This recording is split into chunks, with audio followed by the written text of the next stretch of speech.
हम कोविड के कहर से बाहर निकले ही थे कि एक और बीमारी जिसके लिए हाल ही में डब्ल्यूएचओ ने एक इमरजेंसी डिक्लेयर कर दी है और इसके केसेस दुनिया भर में देखने को मिल रहे हैं। इस वीडियो को बनाने के टाइम तक इंडिया में मंकी पॉक्स के कम ही केसेस रिपोर्ट हुए हैं क्योंकि इस बीमारी के काफी वेरिएंट्स का डेथ रेट 0.1% है, पर एक वेरिएंट है क्लैड 1 जिसका डेथ रेट 10% तक है और ये हर कंट्री में काफी तेजी से फैल रहा है, जो कि एक चिंता का विषय है। अब सबसे पहले हम ये समझ लेते हैं कि मंकी पॉक्स है क्या और कहां से आया। देखिए, मंकी पॉक्स के फर्स्ट केसेस साल 1958 में कुछ बंदर जिन्हें रिसर्च के लिए अफ्रीकन कंट्रीज में लाया गया था उनमें देखने को मिले, पर साल 1970 था जब पहली बार किसी इंसान में ये virus democratic Republic of Congo, जो कि एक अफ्रीकन कंट्री है, वहां पर देखने को मिला और तब से सेंट्रल और वेस्ट अफ्रीकन कंट्रीज में इसके केसेस देखने को मिलते रहे। और ये स्किन टू स्किन कॉन्टैक्ट या किसी के नजदीक छींकने या खांसने और इसके अलावा कोई जानवर जो इस वायरस से इन्फेक्टेड हो उसके थ्रू भी ये इंसानों में आ सकता है, क्योंकि बंदर के अलावा और भी जानवर है जो इस बीमारी से इन्फेक्ट हो सकते हैं। अब मंकी पॉक्स के केसेस तो साल 1970 से इंसानों में देखने को मिलते आ रहे हैं, तो साल 2024 आते आते ऐसा क्या हुआ कि इतना बड़ा कॉज ऑफ कंसर्न ये बीमारी बन गई कि डब्ल्यूएचओ तक ने इसे ग्लोबल इमरजेंसी डिक्लेयर कर दिया। इसका सबसे बड़ा रीजन तो ये वेरिएंट क्लैड 1 है, जिसका मैंने पहले भी इस वीडियो में जिक्र किया, और आज के टाइम पर इस वेरिएंट के केसेस हर कंट्री में देखने को मिल रहे हैं, जिसका सीधा सीधा रीजन आज के टाइम पर बढ़ता ग्लोबल ट्रैवल माना जा सकता है। और 2022 में मंकी पॉक्स के आउटब्रेक्स को मेन स्ट्रीम मीडिया अटेंशन मिलना शुरू हुआ, जिसकी वजह से लोगों में इस बीमारी के बारे में अवेयरनेस तो बढ़ने लगा, पर साथ ही साथ सोशल मीडिया पर काफी मिस इन्फॉर्मेशन भी फैलने लगी, जिस वजह से डब्ल्यूएचओ ने कई अवेयरनेस कैंपेन्स भी चलाए। और ये 2022 के मंकी पॉक्स आउटब्रेक्स ही थे जिसमें human to human chain transmission देखने को मिला, जिसमें संक्रमित लोगों को यही पता नहीं चला कि उनमें इन्फेक्शन कहां से है, और इस वजह से जिन कंट्रीज में केसेस तेजी से फैल रहे थे वहां डर का माहौल बनने लगा। ऐसे व्यक्ति जिसका इम्यून सिस्टम वीक है या छोटे बच्चे या प्रेग्नेंट महिलाओं को इससे ज्यादा खतरा था, और आज के टाइम पर ये ग्लोबल इमरजेंसी बन चुका है जिसके चपेट में कोई भी आ सकता है। बात करें मंकी पॉक्स के सिम्टम्स की, तो ये फीवर और ठंड लगने की फीलिंग से स्टार्ट होता है। साथ ही साथ कई और सिम्टम जैसे सर दर्द, पूरी बॉडी में पेन, गले में सोजिश और थकावट इसके पहले कुछ सिम्टम्स में से एक है। फीवर आने के 1 से 3 दिन में बॉडी पर रैशेस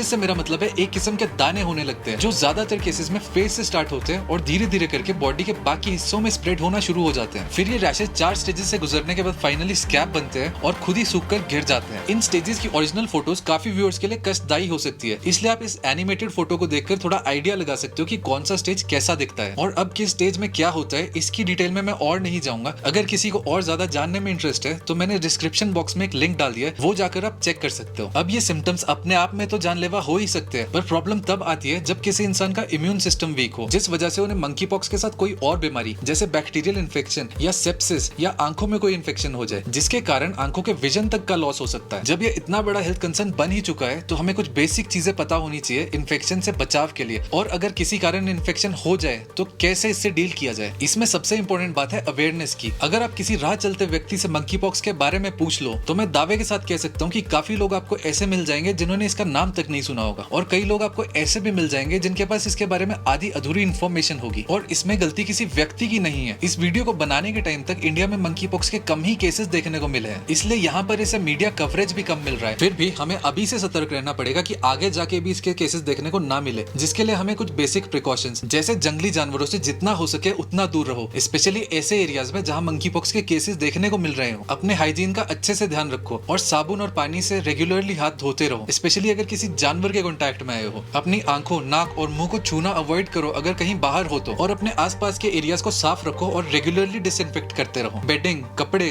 और ऐसे सर्फेसेस जिनको कॉमनली छुआ जाता है उनको डिसइंफेक्ट करना बहुत जरूरी है, जैसे आपकी बिल्डिंग का डोर हैंडल, गेट्स या रेलिंग जैसे सर्फेसेस। और अगर आप किसी ऐसे व्यक्ति के संपर्क में आए हो जो इन्फेक्टेड हो या सिम्टम्स जैसे फीवर, रैश और गले में सोजिश दिख रहे हो तो तुरंत किसी मेडिकल प्रोफेशनल से संपर्क करो और खुद को आइसोलेट कर लो। अगर आप मंकी पॉक्स से इन्फेक्ट हो गए हो तो खुद को अपने आसपास के लोगों और पेट से अलग करके अपने डॉक्टर को कंसल्ट करो और ट्रीटमेंट की गाइडेंस लो। फीवर और पेन को रिलीव करने के लिए किसी भी केमिस्ट से ओवर द काउंटर मेडिसिन भी ली जा सकती है, और जो रैशेस है उनको पानी और सोप से रेगुलरली क्लीन करना है, और जितना हो सके उतना कम इन रैशेस को स्क्रैच करना है ताकि इन्फेक्शन ना हो, और खुद को हाइड्रेटेड रखना भी बहुत जरूरी है। पर ऐसे में सबसे इंपॉर्टेंट प्रॉपर रेस्ट और न्यूट्रिशन है, क्योंकि जितना रेस्ट बॉडी को मिलेगा उतना जल्दी और अच्छे से बॉडी रिकवर कर पाएगी इस इन्फेक्शन से, और साथ ही साथ जितना अच्छा न्यूट्रिशन मिलेगा उतनी ज्यादा क्षमता मिलेगी बॉडी को वायरस से लड़ने की। पर अपना ध्यान रखने के साथ साथ हमें ये भी ख्याल रखना हो कि हमारी वजह से ये वायरस किसी और में ना ट्रांसमिट हो, जिसके लिए अपने बेडिंग, टॉवल्स, कपड़े या फिर बर्तन किसी के साथ किसी भी हाल में शेयर नहीं करे जाने चाहिए। और अगर कोई कंटामिनेटेड चीज जैसे कोई टिश्यू या बैंडेजेस है तो उनको अच्छे से डिस्पोज ऑफ किया जाना चाहिए, और जब तक पूरी तरह रिकवर ना हो जाओ